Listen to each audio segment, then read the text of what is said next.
Hello everyone, welcome back to Obi Dati Family TV. This is Jessica Chinwe and we will be talking about the past achievements of Peter Obi. But today we want to narrow our discussion from yesterday, continuation from yesterday's discussion concerning those who have been endorsing Peter Obi. And already know that I am not alone. They've already shown our face. Welcome to today's show. How are you doing, Sharon? Thank you, Jessica. I'm very well. Okay, introduce yourself now.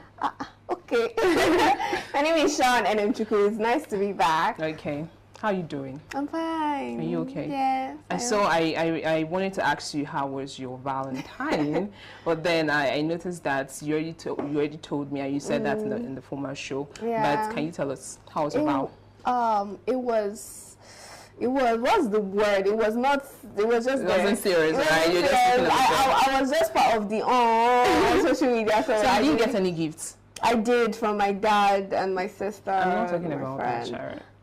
We show that value. Okay, so love is love, right? Let's just continue spreading the love. So, like I said, we were talking about those who have been endorsing Peter Obi, and there are a lot of people, right, supporting Peter Obi, but then we had to pick the prominent people, those who are popular and those who have voice, in various industries, in various spheres.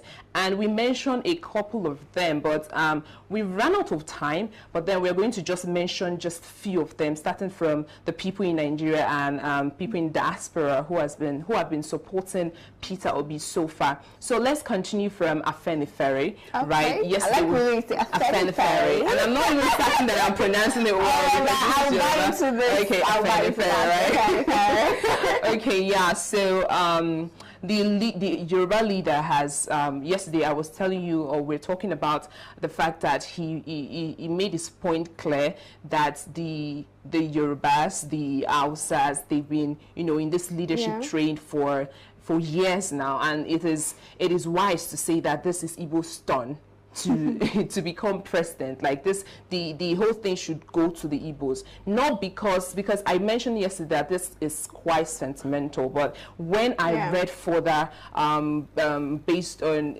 the reason why he said this, I kind of like accept it. But this goes beyond ethnicity, tribalism, and all of those things, because why are they not giving the Igbos the chance, to represent Nigeria? And it's more like marginalization and all of these things. So this is Afenifere's point of view. Now, let me quote what he said. He said, "We cannot continue to demand that the Igbo people remain in Nigeria while we at the same time continue to brutally marginalize and exclude them from the power of dynamic." So I know before now, or other people would judge the Yorubas or the Hausas as very uptight with ethnicity, but then there are also people who are open-minded.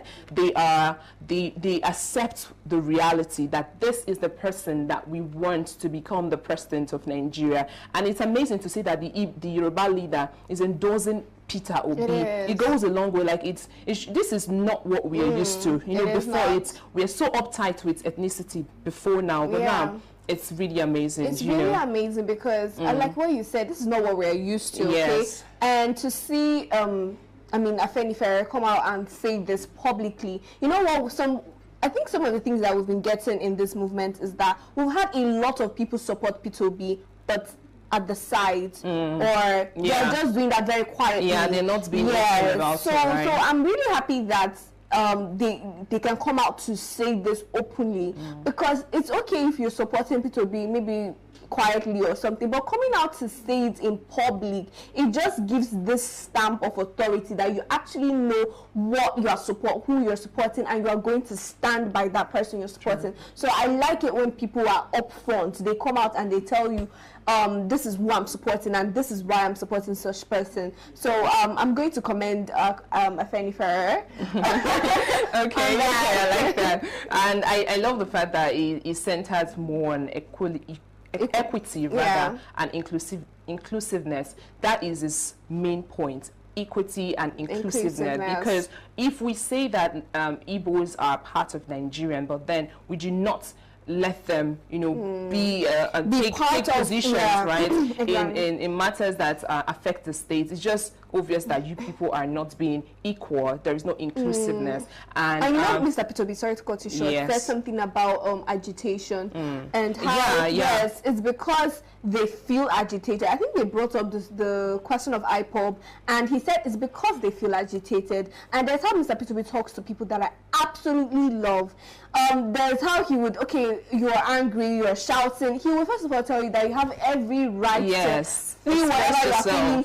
You have every right to feel, to express yourself how you are at this moment. Not people or politicians that will try to shut you down because you are saying something that they do not like, or you're saying something that is not pro Peter Obi. Yeah, he knows how to handle such situations. So what I was just trying to say is the fact that Mr. Peter Obi, what Afeni Ferrer said is actually very true, because if it's by turn, right, and you have a particular, and this particular ethnic group, they make up a huge part of the population of the country, and they are being exempted at times without number from leading us, or from leading, because I won't say they are not part of key making, but they are not, they've never held the leadership position. So it's very obvious that they feel marginalized. It's very obvious where the agitation is springing from. So it's springing from really, and then I like that Mr. Peter Obi understands how to deal with agitators, because let's face it, this is not just an ethnicity issue. It's also about the minority. When we talk about women also, they're also part of the minority. And Mr. Peter Obi is someone who has always, let's look at his track record when he was governor of Anambra State. He's someone that would stand up for the minority. He would stand up for the rural areas, the places that you think is not happening, or the places where you think that there's no money, or there are no rich people per se. That is who he's standing with. Like petty traders, exactly. He's dealing with the grassroots. That's the word I would use. So of course, I like the fact that people are beginning to understand that when Mr. Peter Obi becomes president, he is a proud Nigerian first, and he doesn't look at ethnicity. Or, you know what these people are worried about?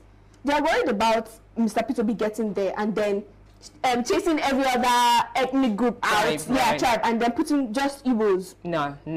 But let's even look at when he was governor of Anambra State. His relative, he will tell you his brothers, his relative, he didn't get any contract from Anambra State government, whether directly or indirectly. So this just shows the kind of man this person is. It's purely by merit and your capabilities. True. Thank you so much for that. And you know, Peter Obi is one person that would always say, I am not here because I am an Igbo man, right? He's stressing that always, because there is this ingrained mindset or something that Peter Obi is an Igbo man. Definitely, we should not vote for him. You know, this thing. So I like that. Unlike the opposition party or the opposing candidates, you know, vying for the post of presidency, they will tell you the leadership or the presidency should come to the north. The other one would say that this is the turn, this is the Yoruba turn, yeah, exactly. And it's not what we should be preaching. We should be preaching capacity. We should be preaching ability and excellence, all the things that you are capable of doing, right? So let's move further to the entertainment part. Yesterday we were talking about the actors that came together to support Peter Obi, to sensitize and everything. But then we did not mention that they enforced or they implemented a fundraising scheme to help Peter Obi in this presidency, and that's amazing. So nice. Yeah, because I saw a video of a man, all these content creators, and he was saying something. He was just trying to sensitize, doing his thing, and putting comic reliefs and all those things. So he mentioned that he doesn't want money. Like, he don't give me money. He was endorsing Peter Obi. So everyone around him, they were just saying one or two things. Do not give us money. We are not here for the money. We are here to vote for change. And it's amazing because this is all like Nigerians, especially Nigerians. Yes, it's all like Nigerians. Exactly, especially this current situation that we are in, where we don't have cash at the moment, and people are not so interested in. You think it will be the other way around? Yeah. It's just, this is amazing. I love it. Like, whenever I think about it, there is a certainty in me that we are in a state of revolution. We are in the right place. Yes, Exactly. we are birthing something significant, something great, because every change starts with agitations like this. Every change starts with revolution. So this is the point where Nigeria is in, and if we misuse this thing, it's going to be very bad.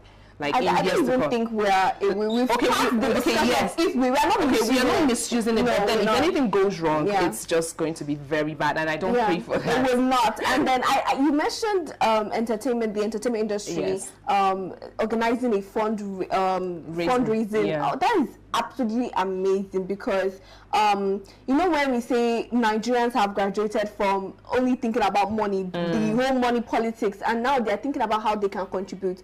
And this is phenomenal, because I like that every sector of Nigeria, every part, entertainment, whatever, health sector, education, everybody is just putting their hands on deck, and this is what we need. We don't need some people to be 100% involved and then the rest are now passive. So I like the fact, and I really appreciate the fact that the entertainers in Nigeria are taking these things seriously, and they are even going as far as generating funds. Exactly. You know what we are used to in Nigeria entertainment industry is them getting the funds from fans and whatnot. So I've not really seen I've seen people, ex-housemates and the rest, get fundraising. Their fans organize these fundraisings for them, and they get money out of it. But I've not seen this done for a political party, not just a political party, for a candidate, you know, vying for presidency. And this is just going to change a whole lot of things, because now people are beginning to see that they can get involved in more ways than one. It's not just about, of course you have to be part of politics, but then from wherever you are, whatever sector of Nigeria or whatever sector of the economy you're operating from, you can still do something. So I'm applauding our entertainment industry. This is such a good news. This is such a breath of fresh air. I really love that. A breath of fresh air. And not just the entertainment industry, right? There are people, individuals, or organizations who are doing these things. They are putting in their money. I heard one time when someone he didn't really give it the number of, the amount of money that he puts in this campaign. But then Peter Obi doesn't really know this person. And he was saying that I have put in millions of money just to move this movement, to take this movement to another level, to sensitize people. And it's amazing. I love it so much. And let me quote what the convener of this youth, the entertainment industry, their campaign and everything. So he said that we don't want money to be an issue. The determination is in young people to take back their country and rescue Nigeria from the precipice. So this is amazing. And I love how there was a time where a young lady, I don't know how old she is then, she gave Peter Obi her savings. No, that's a long story, but then it happened again. Yes, but it happened again where a very young lady as well gave her savings. I don't know where she got the money from, but then she also gave the money to Peter Obi, just to show that I am in support of you. She's a young girl, right? Very young girl. I mean, it shows that these people are sparked with hope in their hearts. So they are finding a way to express it. And that is why they go all out to, like, for instance, give Peter Obi their money and do whatever it is. Like, there was a man that came to the show, and he was talking about how he donated his building, like a whole building, and painted it Labour Party's color. It's amazing. Like, why? It's crazy. Why? You know when we say, oh, these are things that Nigerians are doing, and this is what we want you to do more. It's hard to have that kind of conversation, because Nigerians are going far and beyond for this man. And we see this, you know, when I was trying to give advice, okay, I think that was on obedient women, or okay, women should be able to, I like to say lend their homes, but then I had to push myself because they're already doing that. Yeah. People are giving out their private belongings, they're giving out their properties to the movement, and I've not seen that done. Imagine, do you know what it is to build a house and donate the whole building? Donate the whole building, and not just that. I don't know if you. Yes, I think it was the same man that you people should check out that interview. He was talking about them raising funds to build an official office for Labour Party branch, and yes, and they did that. Huge. They did that. They raised money for that, and people are doing so much. You'll be amazed at the things, the sacrifices that people are putting into this movement, and there is no way it will not pay off. This kind of determination, this kind of passion. There's no way it's not paying off. Yes, I like that confidence. There is no way it will not pay off. Okay, so let's go on a very short break, and when we come back, we'll round up with the last point. Don't go nowhere. Labour Party, Labour Party, Labour Party, Labour Party, LP, can you get a vote? Labour Party, Labour Party, LP, can you get a vote? Labour Party, Labour Party, never say, Mama, Papa, now, Labour Party, Mama, Papa, now, never say, Mama, Papa, now, Labour Party, Mama, Papa, now, Labour Party.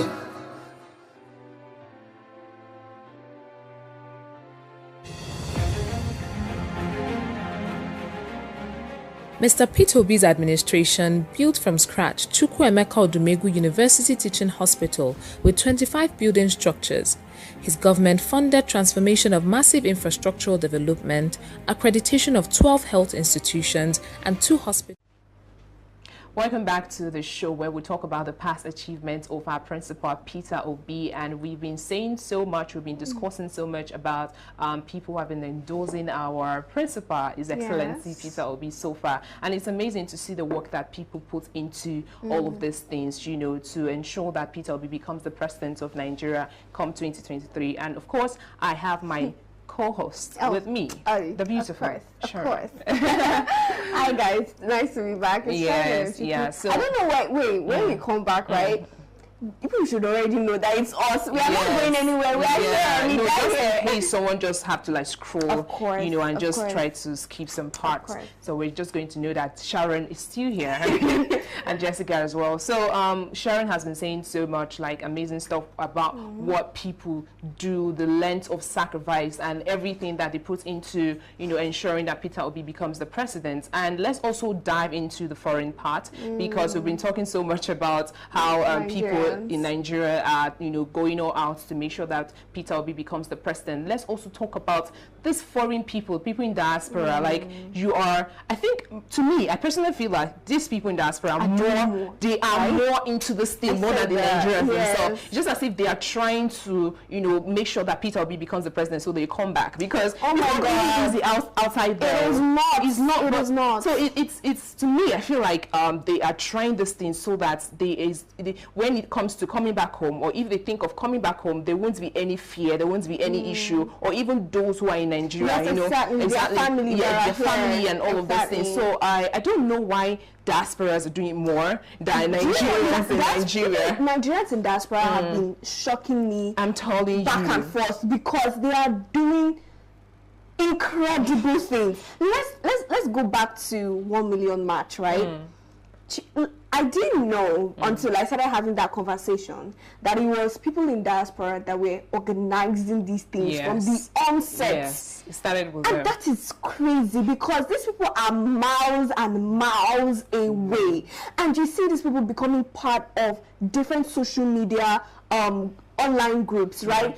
You talk to people and they tell you, oh, I'm on Twitter, I'm in violence violence group, and we have conversations day in, day out, and I'm linking up with people in my community, and we are trying to see how we can raise funds to send to people back there. There was even a man, right? There are so many instances, but there was a man that said that he was going to come back from he was in China, right? That he's going to come back from China to make sure that his people are going to vote and their votes are going to count. So this man is not even talking about voting. He's making sure that that vote counts. Not just that. There's this man that was like, you know how we are saying that we are moving away from money politics, and he's saying that there are still people at the grassroots level, right, who just, it's not as if they don't care, but they really need to put food in their stomach. So he said it's important. It's important. But he's going as far as from his own personal funds, he is funding those people. Wow. Okay, whatever it takes, and these people don't care. Serious? Whatever it takes, I am going to do this. I'm going to say, if it's money, don't worry, I'm sending you money. And then these people in diaspora, they are now, they are family members. They are making sure. There's one that said that all his family members have their PVCs, and it's not something that is just him. They decided, those people in diaspora, they decided that, look, let at least 3 people in every family have their PVCs, because they can't have their PVCs. And do you imagine how crazy this would be if people in diaspora could vote? Exactly. That is already. It's already a settled game. I'm telling you. Already won. Seriously, and I'm moved by what they do. I'm moved by how they don't allow distance be a barrier. Yes. And I'm moved by, it just really shows that, you know, when we talk to people, they also say they want to come back. Yeah. And then the whole Jackpot mindset, we believe that when we go there, it's paradise. They never want to come back. But really, is there any other place that is like home? Exactly. There's no place like home. So I really love what people in that. I love what you just said right now. Like, there's no place like home, because I feel like no matter where you go, like if you live outside Nigeria, there is always I don't know, it's just like a residual, like something that you kept in Nigeria. So you want to make sure that in as much as you're leaving Nigeria, Nigeria is still in a good state, because you never can tell. Exactly. You never know who you're leaving there or who you're going to meet that will be affected by the bad government in Nigeria. So that is very, very notable to... And not just about people, right? Okay. These people also have properties. Yes, you know, exactly. People in diaspora, right? Exactly. They are the ones that invest their money in Nigeria. They invest their money in Nigeria. So, bad governance, good governance is going to affect not just their loans, it's affecting their businesses. Exactly. You understand? And these people, they want to. Someone was saying that he wants to invest, but you can't invest in this kind of country, in the kind of atmosphere that we found ourselves in. You understand? So these people, they want to invest. They've already invested, and it's affecting their businesses. It's affecting them. So when we think that, I think it's a wrong notion to think that people that have traveled outside, you know, are caught off links. Exactly. They've not escaped, really. Can you tell all your family members? Exactly. You've not really escaped, and that's the mindset that people needs to shed off, because Jackpot is one thing. And another one is how many people are going to Japan, because definitely everybody cannot leave Nigeria for Nigeria.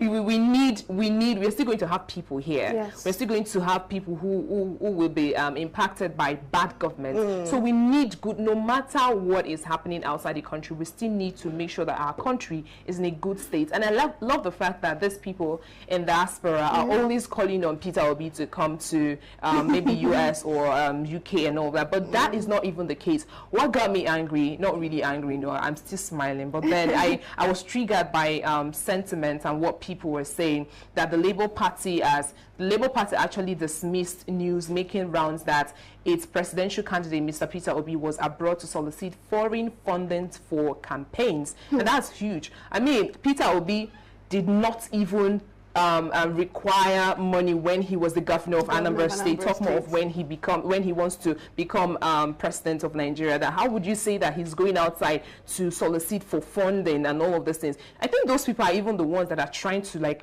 you know, how are we going to help? Because I don't understand why they will be saying such a thing. But Peter will be, you know, this is very hypocritical. It's hypocritical, right? because we have Nigeria here, Nigerian government here that has borrowed more than... Exactly. Do you know what people are borrowing? Do you know the amount? They say they're still borrowing on top of the borrow that they are borrowing. So, I mean, that's on the right hand. But what I'm trying to say that it's hypocritical in the sense that you are judging a man that is going outside to have meetings in foreign lands, right? But then you have your presidents, you have senators, you have governors 247 leaving this country to abroad to get health care, and nobody is saying anything about it. All of a sudden, Mr. Peter Obi goes to Egypt and he's going there to solicit for funds. Really, who are you people playing? Are you playing? It's just very funny because okay, let's talk about he's going there to solicit for funds, right? Is it your business? Even though, although he's not, how is that your business? At least he's not trying to eat people's money or Nigerian money, right? And according to the constitution, you can raise money whichever way you want, as long as it's legal. As long as you're not stealing anybody's money. That is not what Peter Obi is doing. I'm just saying to the people who are thinking this way, or even who came out to voice out this kind of thoughts that they've been having, it's really very funny. It is very, very funny. And then, you know, when you talk about Mr. Peter Obi, when he was governor of Anambra State, my dear, let me just remind you, maybe let me refresh, let me school you a bit. This man, when leaving that seat, the governor of Anambra State, he left 75, is it? 75 billion. Yeah, is it billion or million? Let's be correct. But the incoming government. Exactly. Let's also remind you that when Mr. Peter Obi was coming, right, he was talking about, he met a whole lot of debts that the past government had, you know, put Anambra into. And he was leaving. My dear, he was not owing anybody. He was not owing suppliers. He was not owing contractors. He was not owing pension gratuity. If he's the same man that is going abroad to go and borrow money or lend money or solicit for fun, let him solicit. Mind your business. That's all I have to say. Sharon is in a violence mood right now. But then let's really break this down, because you said that even though he's going there to solicit for support or for funding, that is not what he's going there to do. So he said that the purpose of his numerous foreign tours is to garner more ideas for his rescue mission. So this is a positive thing. Like, I am going there, I am partnering with these foreigners because I want more knowledge. I want to know how I will be able to do all of these things. And that is why whenever you see Peter Obi in one or two conference or programs, he tells you, he breaks down his purpose, his vision for Nigeria. And that doesn't just come from someone who just sleeps in the sleeps at night, wake up in the morning and begin to write vision. It comes from someone who understands this thing. And let's not also forget the fact that he went to different kind of school. Those schools are not just to get certificate, definitely. It's not just to write my name that I went to Harvard, I went to Oxford, I went to this. No, they were purposeful. They were for a purposeful reason. He went there because, first of all, there was one, he went to learn leadership skill, when he went to learn business, a lot of them. So the fact that he's going to this foreign states to, you know, just collaborate with these foreigners and whoever it is for a good purpose, right? And then the people that are saying these things, right, when Mr. Peter Obi comes to tell you about when he went to India, Bangladesh, and he discovered how they moved out of poverty. How do you think he did that? Do you think he did that in his dream? He obviously went there, because this is what making me laugh. He obviously went there. It's actually how do I say, this is something that he should actually be applauded for.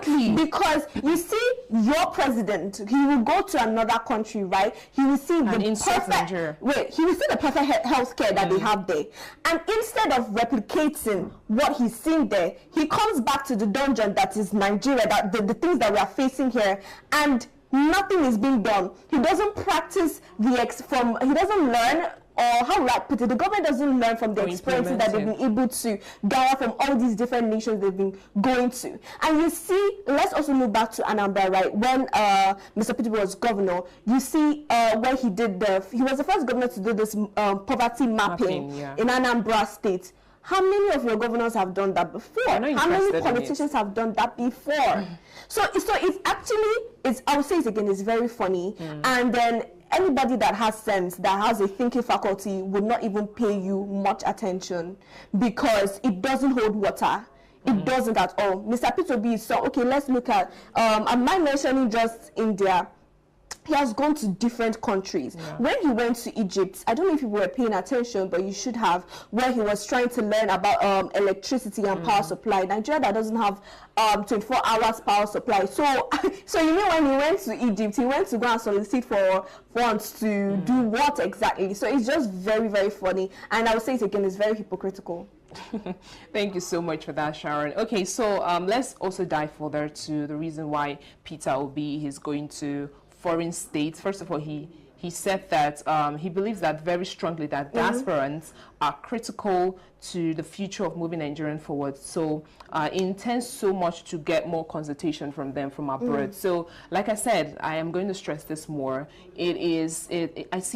I see Peter Obi as someone who knows what he's doing, not blindly, not because he feels that he knows, but then because he allows himself to be schooled or to learn certain things. Learn and unlearn. Exactly. He learns and unlearns, and it shows that this man is ready for this thing called presidency in Nigeria, because we do not want people who are just going to come there just to fill the space or just to get the title that I am the president of Nigeria. I want someone who is going to lead, who is going to sacrifice, who has vision, someone who understands what true leadership is all about, and that is what Peter Obi is bringing to the table, and even much more. I still feel that not everyone is going to support this man, but those people who are currently supporting Peter Obi and those who are yet to support Peter Obi, you should also know that there are some policies or some things that Mr. Peter Obi will put in place that may not favor you positively.